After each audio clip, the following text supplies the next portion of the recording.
Bonjour, bonjour, bienvenue à ma quotidienne du 11 mai 2020. Donc aujourd'hui, nous sommes le lundi 11 mai 2020. Nous fêtons les Estelles ou les Stella. Nous sommes le 132e jour de l'année et il reste 134 jours pour finir cette année. Nous entamons donc la semaine numéro 20. Donc l'extrait du livre « Recevez la bonté avec grâce ». Donc c'est les oracles des anges. Donc, numéro 132. Recevez la bonté avec grâce. À mesure que vous prononcez des paroles positives et que vous laissez votre lumière intérieure briller de tous ces feux, toutes ces pensées de bonté se matérialisent devant vos yeux. Aujourd'hui, nous, les anges, travaillerons avec vous pour vous aider à augmenter votre capacité à recevoir cette manifestation. On vous a éduqué en vous apprenant à associer cadeau avec bon comportement. Alors, quand des cadeaux se manifestent dans votre vie, vous vous demandez si vous les méritez. Cependant, si vous éprouvez de la culpabilité par rapport à des actions passées, il se peut que vous vous sentiez indigne de ce qui vous est donné et sans vous en rendre compte, vous repoussez ces présents ou vous les ignorez.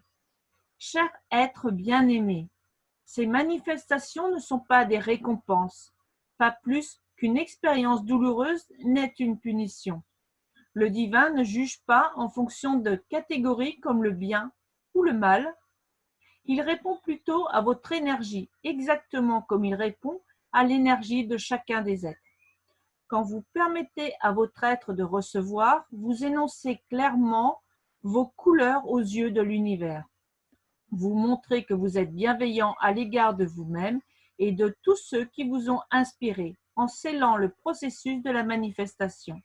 Le cycle de l'amour est bouclé, depuis le germe de la pensée aimante jusqu'à l'expression de votre gratitude quand elle se manifeste sur le plan physique. Pensée du jour. J'ouvre les bras pour accueillir la bonté avec grâce en sachant que je mérite de la recevoir, tout comme chaque être. Ma gratitude pour ces cadeaux élève tous les êtres enveloppant ainsi mes manifestations d'amour. J'adore ces textes. Alors maintenant, lecture suivante. Hop. Donc le psy de poche. Et nous étions rendus à la question numéro 6. Pourquoi ai-je si peur? La peur est une émotion élémentaire que l'on découvre de façon précoce. Elle est nécessaire à la survie de l'espèce et indispensable à la survie du nourrisson. La première peur, celle de l'abandon, est inhérente à la nature humaine. C'est une peur bien réelle puisque le nourrisson ne survivra pas si on l'abandonne. Si le nourrisson ou le petit enfant n'est pas abandonné et bénéficie pendant son enfance vulnérable d'une sécurité suffisante, sa peur de l'abandon, en général, diminue. La peur d'être rejeté peut être considérée comme une composante de la peur de l'abandon. Pratiquement toutes les peurs peuvent être liées, d'une façon ou d'une autre, à la peur élémentaire de la mort, résultant de l'abandon. Mort, peur, abandon et rejet sont autant de manifestations de notre impuissance quand nous perdons la maîtrise des événements.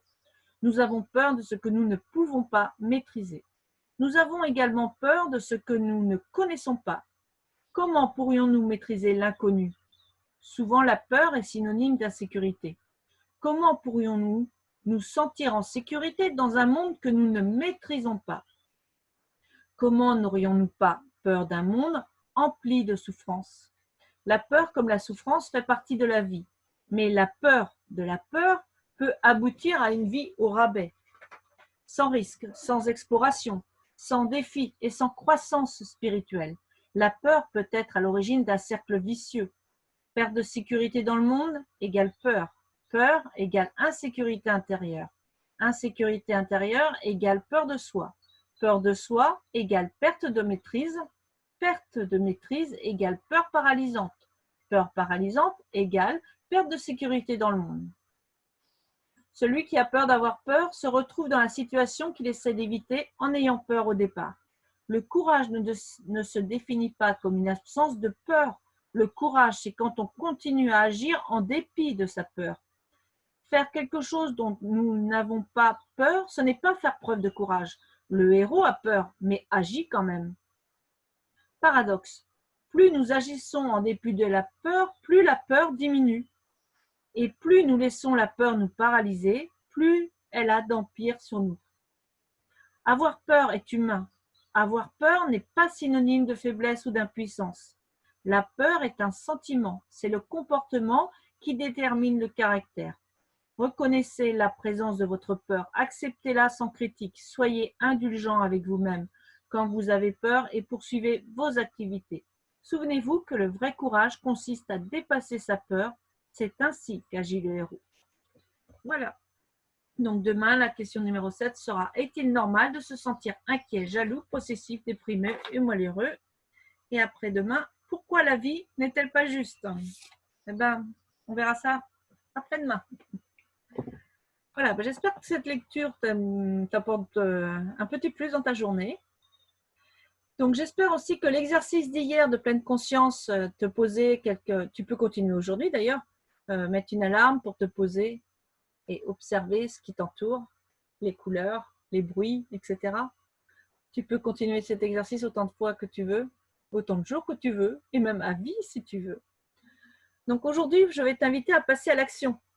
Je vais t'inviter, alors dès maintenant, tu te poser et pense à une tâche inachevée que tu repousses de jour en jour. Ça y est, tu l'as? Alors maintenant, ce que je vais te demander, c'est de la faire.